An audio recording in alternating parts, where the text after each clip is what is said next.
So next stars ఎట్లా form అయినాయి. So how the stars were formed, ఎట్లా ఏర్పడి ఉండొచ్చు, how the stars were form, దీనికి ఆన్సర్. సో ముందుగా నక్షత్రాలు అనేటువంటి whether it is sun or the remaining stars, sun is also the star కదా.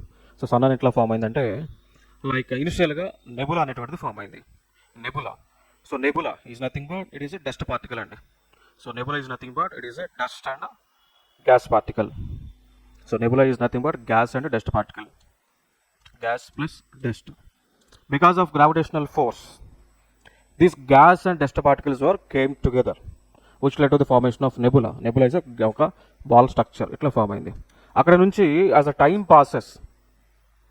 passes due to the more condensation and due to the more gravity it formed as protostar.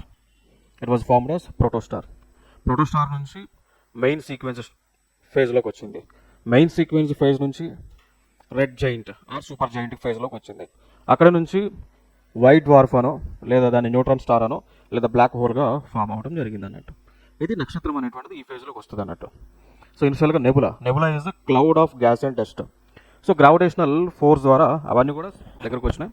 అక్కడ నుంచి దగ్గరకు వచ్చిన because of condensation what happened they were formed as a protostar. So condensation జరగడం ద్వారా heat అనేటువంటిది generate అయింది. అక్కడ నుంచి నెక్స్ట్ ఫేజ్లో మెయిన్ సీక్వెన్స్ ఫేజ్లోకి వచ్చింది. అక్కడ స్టేబుల్గా హైడ్రోజన్ ఏర్పడింది, స్టేబుల్గా హైడ్రోజన్ ఫామ్ అయింది, హైడ్రోజన్ ఫ్యూజన్ జరిగింది. సో దాన్ని we can say it as nuclear fusion అని అంటాం. సో న్యూక్లియర్ ఫ్యూజన్లో హైడ్రోజన్ హీలియంగా మారింది. Hydrogen was converted as helium.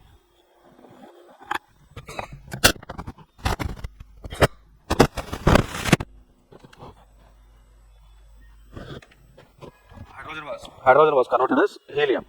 Next దాని తర్వాత రెడ్ జైంట్ లేదా సూపర్ జైంట్ పొజిషన్లోకి వచ్చింది.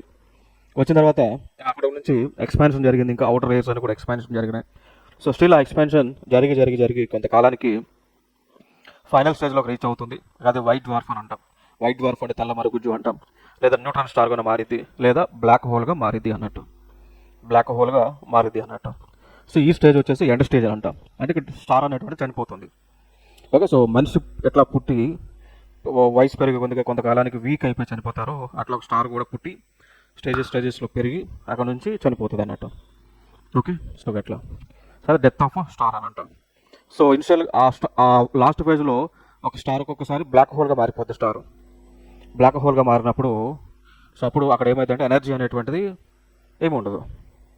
సో అక్కడ న్యూక్లియర్ ఫ్యూషన్స్ అట్లా ఏమి జరగవు, కంప్లీట్గా బ్లాక్ హోల్గా మారిపోద్ది.